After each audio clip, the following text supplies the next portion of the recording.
Hello everyone, I hope you are well. My name is Nick and I'm going to talk to you a little bit about a games console that was in development, well still is hopefully. I spoke about it quite some time ago and I sung its praises, but with a lot of these, unfortunately, that take advantage of the retro community, it's starting to smell a little bit funny, so as I say, hopefully it'll be okay, but I thought I'd do a follow-up vid as well, so it doesn't appear that I'm endorsing a product which might end up being a scam. As I say, hopefully it isn't. Now, this is concerning the Atari Box, as it was called at the start of the crowdfunding campaign. It's changed its name to the Atari VCS, which stands for Video Control System. Essentially, what this machine was the first Atari console since the Jaguar in 1996, I believe. And the idea, it would play old Atari games, Atari 2600 and all those, and also would have the facility to play newer games. So you can liken it to the Spectrum Next, which is a huge success, which people will get their computers next month because that's a successful campaign, where the Spectrum Next can play old Spectrum games, enhance old Spectrum games, and also provide a platform for new games to come out. So that's essentially what I saw as the Atari Box being. At the start of the crowdfunding campaign, they gave sort of specs, but they were quite loose. And the design of this machine looked really sleek. It looked really cool. It had a nod to the old Atari systems, which were a wooden box, and looking quite futuristic as well. And I thought that looked rather cool. Now, in order to get their campaign underway, it had to be crowdfunded. And this is where a sort of the problem starts really. Now, although this machine is called Atari, the company behind this development are nothing to do with the original Atari people at all. They've just bought the name and are trading on that. The name has changed places a few times. They're trading on nostalgia really.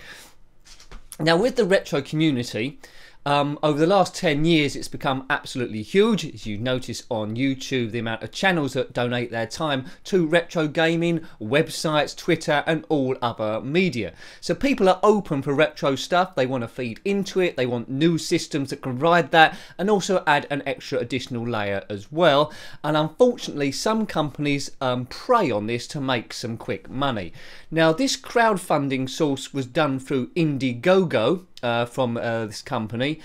Now, Indiegogo are the same crowdfunding source that the Spectrum Vega Plus went through, and that went terrible as well. Now, I'm not saying that all crowdfunded things through Indiegogo are bad. They're not.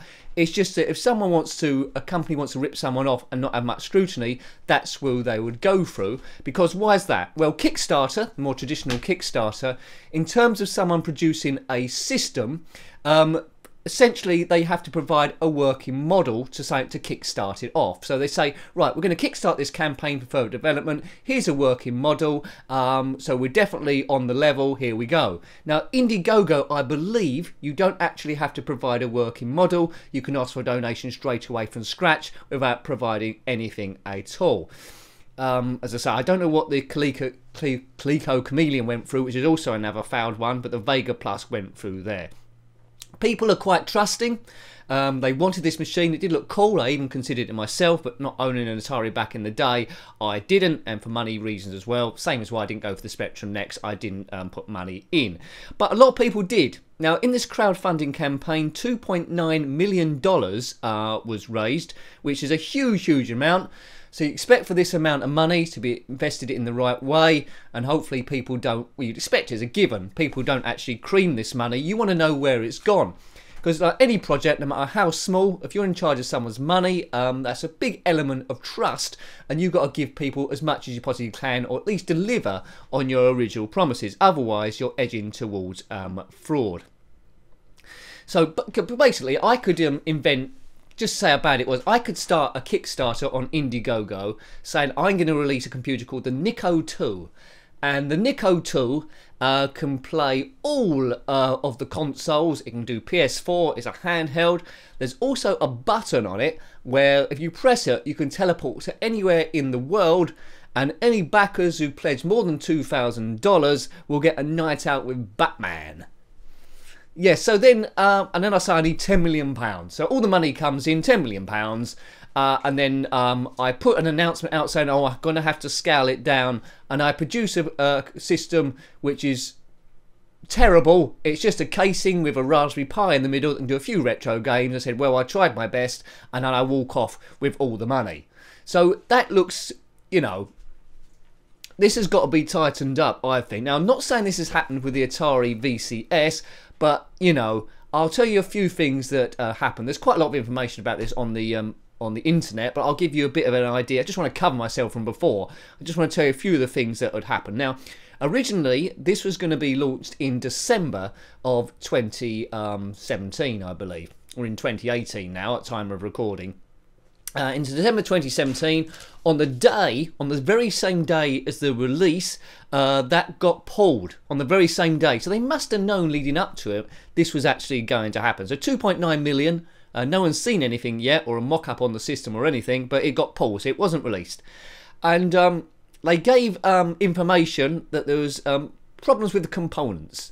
Well, you would have made the system by now. How do you know there's problems with the components now? Did they not switch it on till then? And then, this is the bit that really smells funny, where it starts to run parallels with the Vega Plus.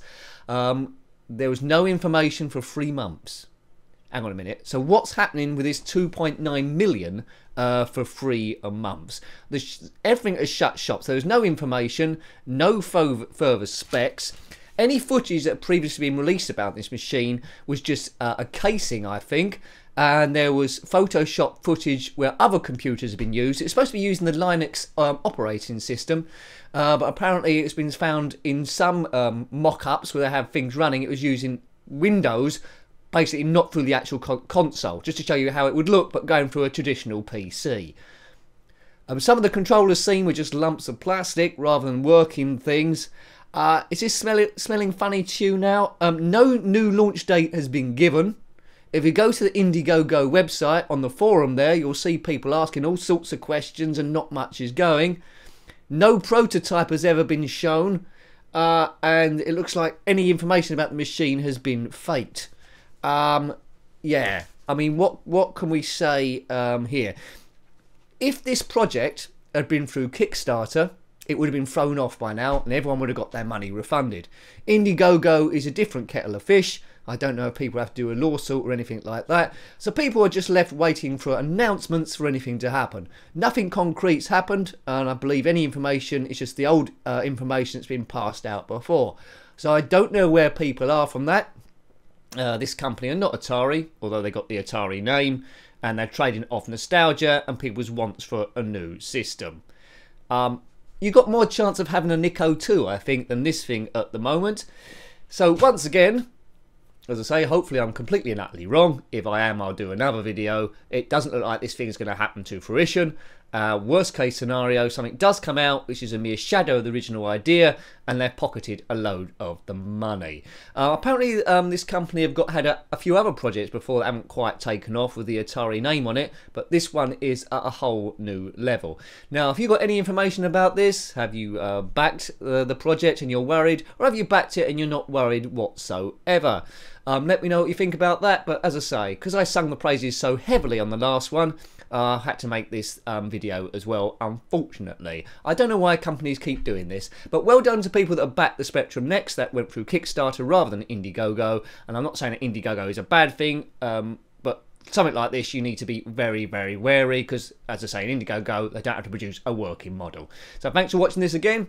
Until next time, take great care of yourself and a very fond goodbye. Goodbye.